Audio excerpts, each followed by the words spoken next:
This is not a question that anybody sent in, but it's something I saw on Twitter, and I thought that it could inspire some interesting discussion, so feel free to chime in on this. You have to delete one's work from history, so who do you delete from the names on this list? The Undertaker, Roman Reigns, Hulk Hogan, Stone Cold Steve Austin, The Rock, Triple H, Shawn Michaels, Bret the Hitman Hart, John Cena, Randy Orton, Brock Lesnar, and CM Punk.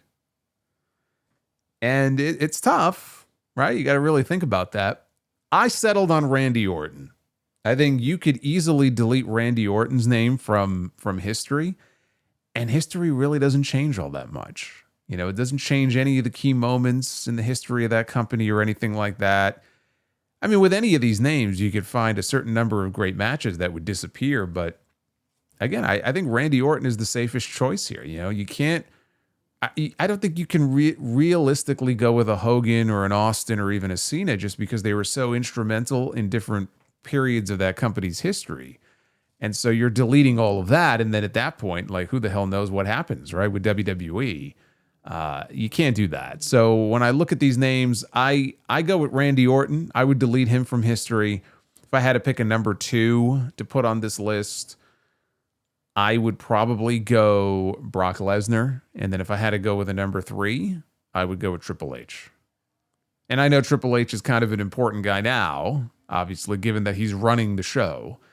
But that's the list that I would come up with. If I had to rank them or pick 3 different names, I'd go Orton, I'd go Brock, and I'd go Triple H, probably in that order. We got Bissy from London, England. If Triple H was not forced to retire due to his health scare, when do you think he would have retired? Would he still be wrestling now?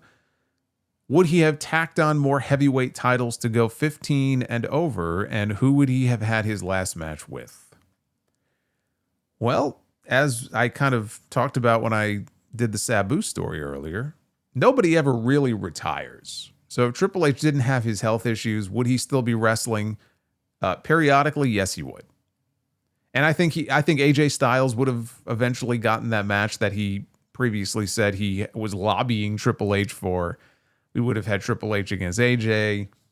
Who do I think he would have had more world titles? No. I do think that phase of his career is over.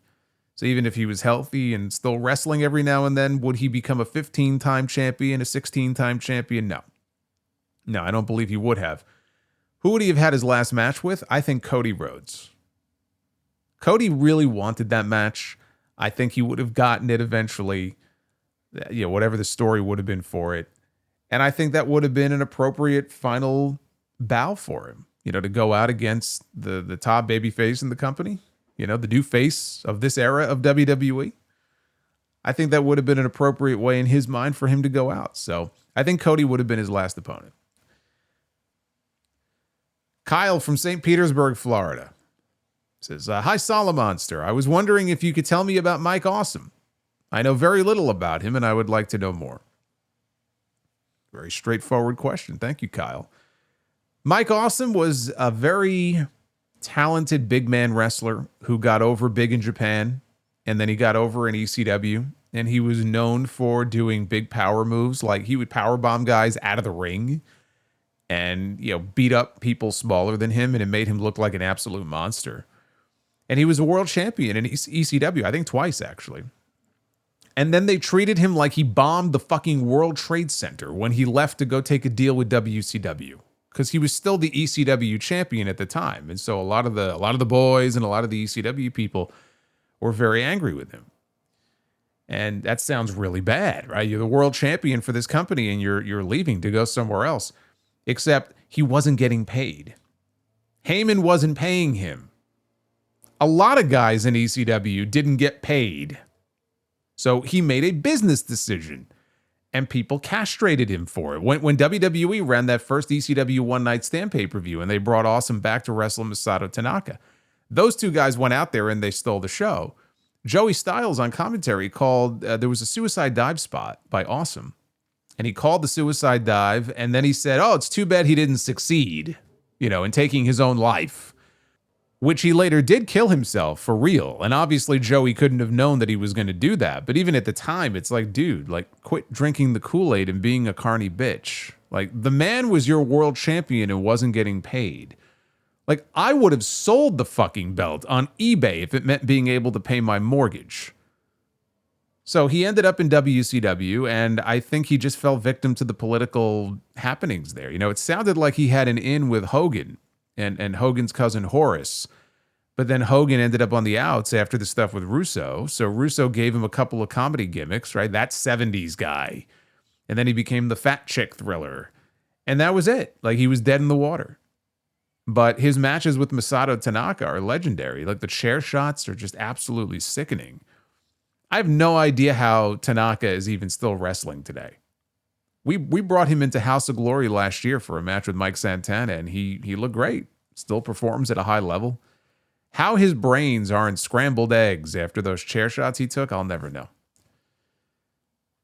William from Calgary. Who, if not Charlotte Flair, would you have had end Asuka's undefeated streak? Well, honestly, I thought Ember Moon was going to beat her at that Brooklyn takeover they did in 2017, I think it was. I thought it was going to be Ember. It just seemed like the story was there for it. I remember they had her family there. I remember her walking into the building, I think her fiance at the time. And they were really like, you know, building it up, and you thought, okay, this is the night. And then she lost. And my attitude at the time was that Asuka should drop the title to the winner of the Mae Young Classic, which ended up being Kairi Sane. So she would not have been undefeated by the time she hit the main roster. She would have done the honors for Kairi on her way out. That's who it should have been.